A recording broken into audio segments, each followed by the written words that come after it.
आज की कहानी है कर्मों का फल। एक ही घड़ी मुहूर्त में जन्म लेने पर भी सबके कर्म और भाग्य अलग अलग क्यों होते हैं। एक बार एक राजा ने विद्वान ज्योतिषियों की सभा बुलाकर प्रश्न किया। मेरी जन्म पत्रिका के अनुसार मेरा राजा बनने का योग था। मैं राजा बना, किंतु उसी घड़ी मुहूर्त में अनेक जातकों ने जन्म लिया होगा जो राजा नहीं बन सके। क्यों? इसका क्या कारण है? राजा के इस प्रश्न से सब निरुत्तर हो गए। अचानक एक वृद्ध खड़े हुए और बोले, महाराज, आपको यहाँ से कुछ दूर घने दूर जंगलों में एक महात्मा मिलेंगे। उनसे आपको उत्तर मिल सकता है। राजा ने घोर जंगल में जाकर देखा कि एक महात्मा आग के ढेर के पास बैठकर अंगार खाने में व्यस्त हैं। राजा ने महात्मा से जैसे ही प्रश्न पूछा, महात्मा ने क्रोधित होकर कहा, तेरे प्रश्न का उत्तर आगे पहाड़ियों के बीच एक और महात्मा है, वो दे सकते हैं। राजा की जिज्ञासा और बढ़ गई। पहाड़ी मार्ग पार करके बड़ी कठिनाइयों से राजा दूसरे महात्मा के पास पहुंचा। राजा हक्का बक्का रह गया। दृश्य ही कुछ ऐसा था। वे महात्मा अपना ही मांस चिमटे से नोच नोच कर खा रहे थे। राजा को महात्मा ने भी डांटते हुए कहा कि मैं भूख से बेचैन हूँ, मेरे पास समय नहीं है।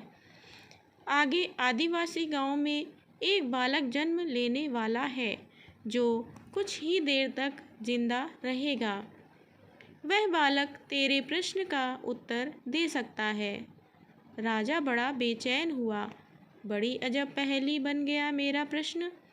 राजा पुनः कठिन मार्ग पार कर उस गांव में पहुंचा। गांव में उस दंपत्ति के घर पहुंचकर सारी बात कही। जैसे ही बच्चा पैदा हुआ, दंपत्ति ने नाल सहित बालक राजा के सम्मुख उपस्थित किया। राजा को देखते ही बालक हंसते हुए बोलने लगा, राजन, मेरे पास भी समय नहीं है, किंतु अपना उत्तर सुन लो।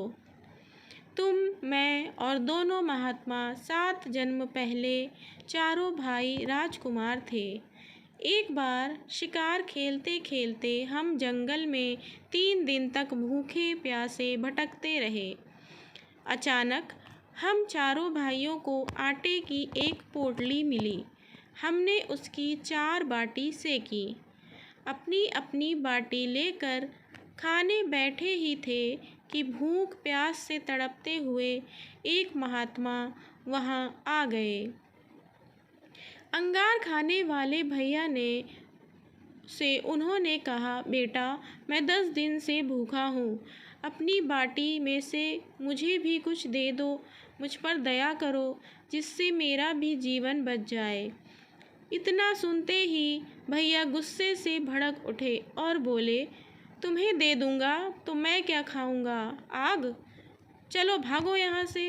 वे महात्मा फिर मांस खाने वाले भैया के निकट आए और उनसे भी अपनी बात कही, किंतु उन भैया ने भी महात्मा से गुस्से में आकर कहा कि बड़ी मुश्किल से प्राप्त ये बाटी तुम्हें दे दूंगा तो क्या मैं अपना मांस नोच कर खाऊंगा?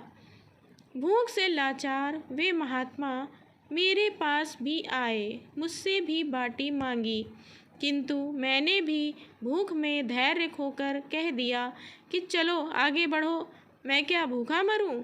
अंतिम आशा लिए वो महात्मा, हे राजन, आपके पास भी आए, दया की याचना की। दया करते हुए खुशी से आपने अपनी बाटी में से आधी बाटी आदर सहित उन महात्मा को दे दी।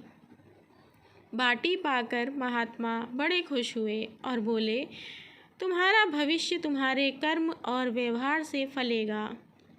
बालक ने कहा, इस प्रकार उस घटना के आधार पर हम अपना अपना भोग भोग रहे हैं और वो बालक मर गया।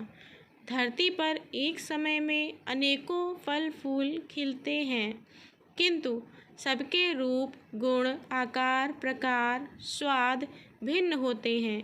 राजा ने माना कि शास्त्र भी 3 प्रकार के हैं, ज्योतिष शास्त्र, कर्तव्य शास्त्र और व्यवहार शास्त्र।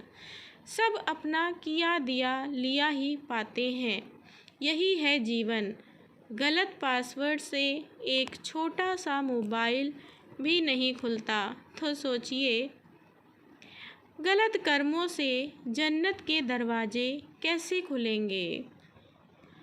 अगर आपको ये कहानी पसंद आई हो तो चैनल को सब्सक्राइब करें, वीडियो को लाइक और शेयर करना ना भूलें और कमेंट में बताइएगा कि ये कहानी आपको कैसी लगी।